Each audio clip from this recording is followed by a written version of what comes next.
For your ears only for the week of December 22nd and Christmas, I'm David Alpern. I'm Catherine Herzog. The yeas are 64.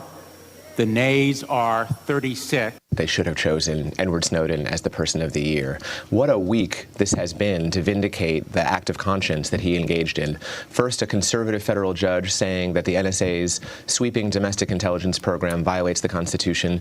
Then what we expected to be a whitewash executive branch report coming back with these really incredible recommendations for a sweeping overhaul. Has this been the worst year of your presidency? I got to tell you, Julie, that's not how I think about it. Washington saw a wide array of action last week before Congress and President Obama skipped town for the holidays. Despite threatened Republican and Democratic opposition, the Senate fell in line behind a two-year budget compromise that nobody loved, but most hoped would avoid another government shutdown. A White House-appointed panel of security experts echoed a federal judge in finding NSA phone and web surveillance excessive, and the administration had to issue yet more waivers and delays to ease the birth pains of Obamacare, which the president at his year-end news conference had to admit was his greatest screw-up of the year. There was good news on the economic front, with robust 4.1% growth and a stock market surge even after the Federal Reserve finally announced the beginning of the end of the stimulus program, a reduction in its purchase of Treasury bonds and mortgage-backed securities from $85 billion to $75 billion monthly. But the rewards went almost solely to the high end of the income scale, and Congress avoided an extension of unemployment insurance. To consider these end-of-year developments and the road ahead for Obama's eventual legacy, for your ears only, we're joined again by Princeton professor of history and public affairs, Julian Zelizer, author of Jimmy Carter and Governing America. Welcome back to the program. Thanks for having me. So overall, what did you think of Obama's news conference? Well, I think it reflected the mood of Washington in December, meaning the president was defending himself from attack from the press on many kinds of issues, and at best he could offer an argument that things were better in his mind than everyone thought. But certainly he is not an invigorated president, and he's one who finds himself doing more explaining than putting forth new proposals. With the president himself admitting that the ragged rollout of Obamacare was his greatest failure, talk about the endless series of waivers and delays required to help some classes of business and several million currently insured whose policies were canceled. Is all that typical for refining a new program or a sign of fatal flaws that ultimately will bring it down? Well, it's more typical than we think. A lot of major programs, including Social Security and Medicare, went through many revisions, many amendments, and they changed rather dramatically from their inception so that they were politically stronger and more efficient. That said, the kinds of changes that have been required in this year have been quite dramatic and indicate that the program is more frail than the administration had hoped for. So many programs go through this, but that doesn't mean that this has not been a very difficult and in some ways perilous process for the program.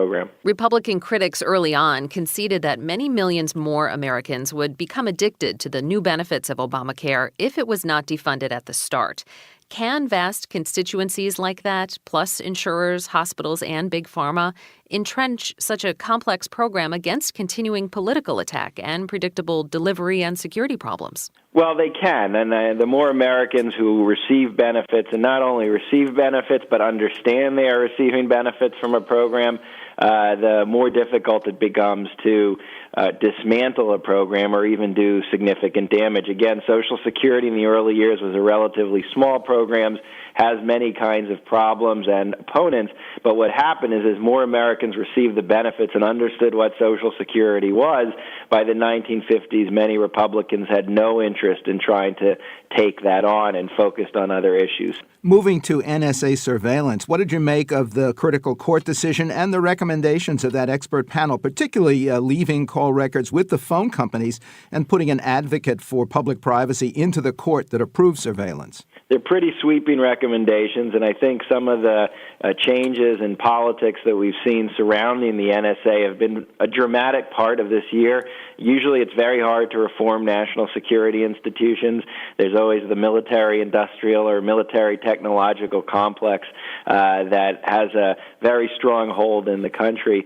But I think we're at a moment when all the leaks caused a lot of political backlash, not just here but with international leaders, and there's a lot of pressure on the president to undertake some kind of reform. He's promising he will. Whether he does it, we don't know. But this could be a turning point moment.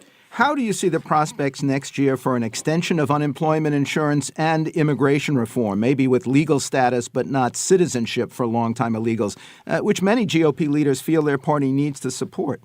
I think it's getting better. Throughout, many Republicans have been in favor of this or some kind of bill. So what we've really been talking about is about 30 or 40 Republicans in the House who are against it. And what we've seen as the year ends is that Speaker Boehner has made some pretty vocal statements about those Tea Party Republicans and the damage they're causing. And he recently hired a former staffer of John McCain who worked on immigration reform to be at his helm. So I think the prospects are still better than we think, and it could be that the new year starts with immigration front and center. Is it clear yet which issue will be most key to Obama's legacy? His healthcare reform, general economic improvement, or simply that he kept us out of war with Syria and Iran? Healthcare reform, he can't escape. The economy will do better, but in the end, I don't think that's what people will judge him by.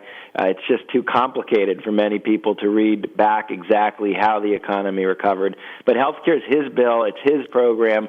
Whether it fails or succeeds will be extremely important. And yes, on foreign policy, he's now introduced a path toward diplomacy to dealing with nuclear weapons. And if these agreements hold and lead to better times, I think that can be very important in terms of the U.S. and the world. Talk about how any president's legacy is affected by later events. I mean, for instance, if Tehran should get a bomb and use it, and even more interestingly, the policy choices of his successor in the White House.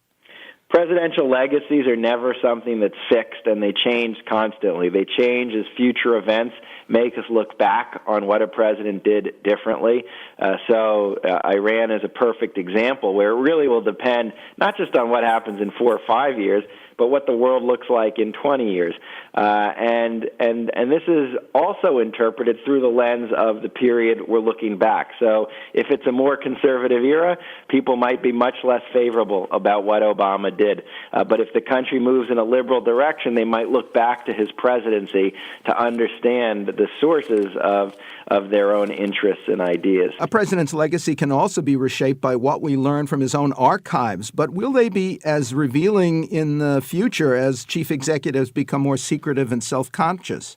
They won't be. It's going to be a lot harder for historians to look back. Dwight Eisenhower was often thought to be a nice guy, but kind of bumbling and not really in charge of his cabinet. When people looked at the archives, they learned that he was really a pretty decisive leader who was on top of all the decisions in the White House.